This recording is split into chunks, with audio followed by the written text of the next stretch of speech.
determinada punição. Nós temos ali, desde meados do século XVII, onde se formou o que nós chamamos de escola clássica, que buscou justificar e fundamentar os objetivos da aplicação de uma pena. Dentro disso, quando nós discutimos sobre isso, o final dessa aula, eu vou explicar para vocês o quê? Eu vou explicar sobre Günther Jacobs, que trouxe o quê? O direito penal do inimigo. Vai ficar mais fácil entender nesse sentido. Galera, o que é a escola clássica do direito penal que buscou fundamentar e buscou os objetivos da aplicação da pena? Dizia. Primeiro, nós temos a escola clássica trazendo a aplicação da pena no caráter retributivo. Você pagava um mal, uma atitude errada, uma atitude errônea, uma atitude criminosa, uma atitude antissocial com a aplicação de uma pena, com outro mal, com outra coisa negativa. Então, se você praticasse um crime, a retribuição para a sua prática delitiva era a aplicação de uma pena. Uma finalidade também de organização social.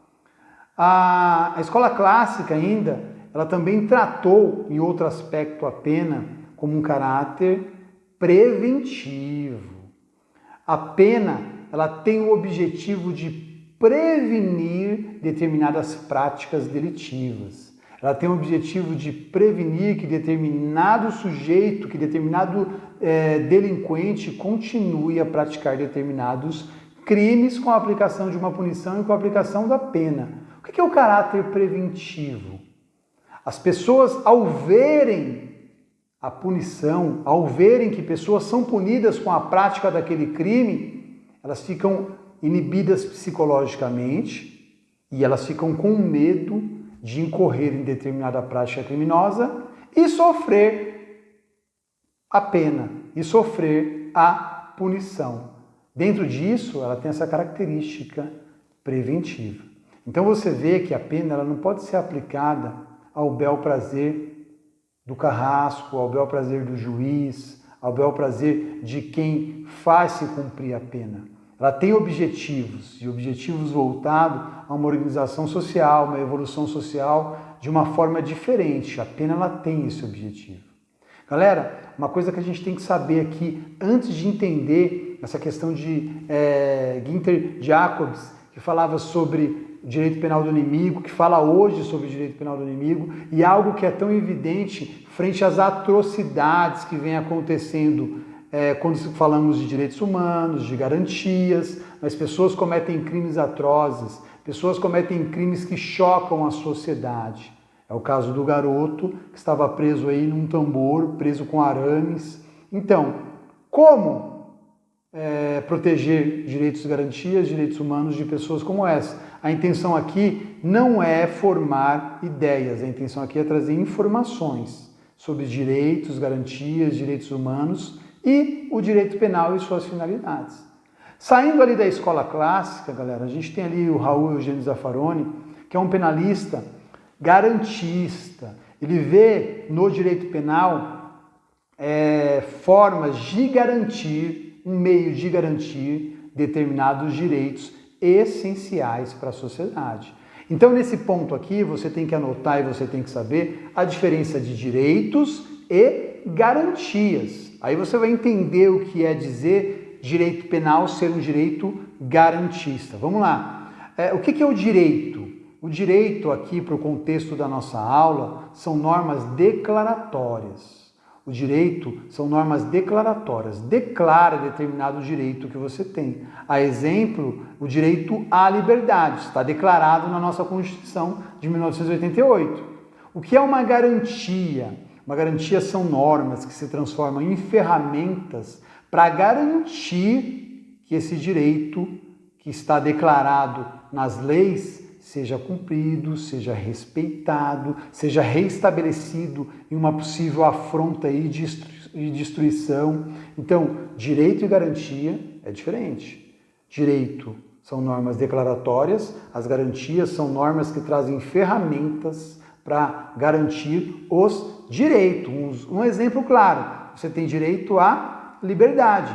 Uma das garantias do direito à liberdade é o devido processo legal, é a ampla defesa, isso tem que ficar bem claro. Nesse contexto, Zaffaroni consegue enxergar no direito penal um direito garantista, e eu também vejo isso, é um direito que traz várias garantias para quem está envolvido, principalmente quem está ali na posição do acusado, na posição do réu.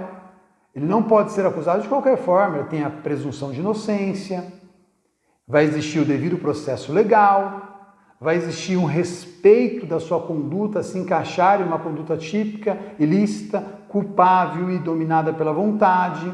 Então o direito penal tem esse leque, esse guarda-chuva de garantias. Galera, nós falamos muito de garantias. Aí vem uma polêmica que Günther Jacobs traz, o professor traz essa polêmica, ele cria o direito penal do inimigo. Agora a gente já consegue entender o que é o direito penal do inimigo. Ó, veja bem, Jacobs coloca o inimigo como aquele cidadão que, em razão dos crimes atrozes, dos crimes que cometeu contra a sociedade, ele perde o status de cidadão. Esse cidadão ele se transforma no inimigo, isso é uma teoria dele e é discutido entre os juristas. Ele perde o status de cidadão em razão das suas práticas na sociedade. Terrorismo, grupos armados, destruição em massa. Jacobs ele diz o quê? Ele diz que essa pessoa ela perdeu o status de cidadão. Quais são os 3 pilares aí do direito penal do inimigo? Os 3 pilares do direito penal do inimigo, primeiro, antecipação da pena. Segundo, severidade na aplicação de punições. Primeiro, antecipação das penas. A pessoa já tem uma pena antecipada sem o devido processo legal. Uma severidade na aplicação das punições. E terceiro, aí foi bom a gente discutir sobre direitos e garantias. O terceiro pilar do direito penal do inimigo é a questão de flexibilização, é uma questão de tolir determinadas garantias. Então, no direito penal do inimigo, determinadas garantias não existem, determinadas garantias não podem ser suscitadas. Segundo Jacobs, a pessoa que perdeu o status de cidadão em razão das circunstâncias do crime que cometeu é tratado nesse extremo. Então, galera, a intenção aqui foi o quê? A intenção aqui foi a gente entender essa questão de objetivos que a pena tem que alcançar, retribuição, algumas escolas trouxeram isso, prevenção. Aqui no Brasil nós falamos em ressocialização do indivíduo que cometeu um crime, mas nós também sabemos para as pessoas que não concordam com a forma que é tratado e com um montante de garantias que existe no nosso Código Penal, na nossa Constituição, que existem juristas do mais alto gabarito, como Jacobs, discutindo esse direito penal do inimigo. É uma matéria que você vai ter ali em concurso, é uma matéria que vai ser perguntada no seu dia a dia quando você lidar com a questão penal, principalmente do ponto de vista acadêmico, doutrinário, do ponto de vista de mestrado, doutorado.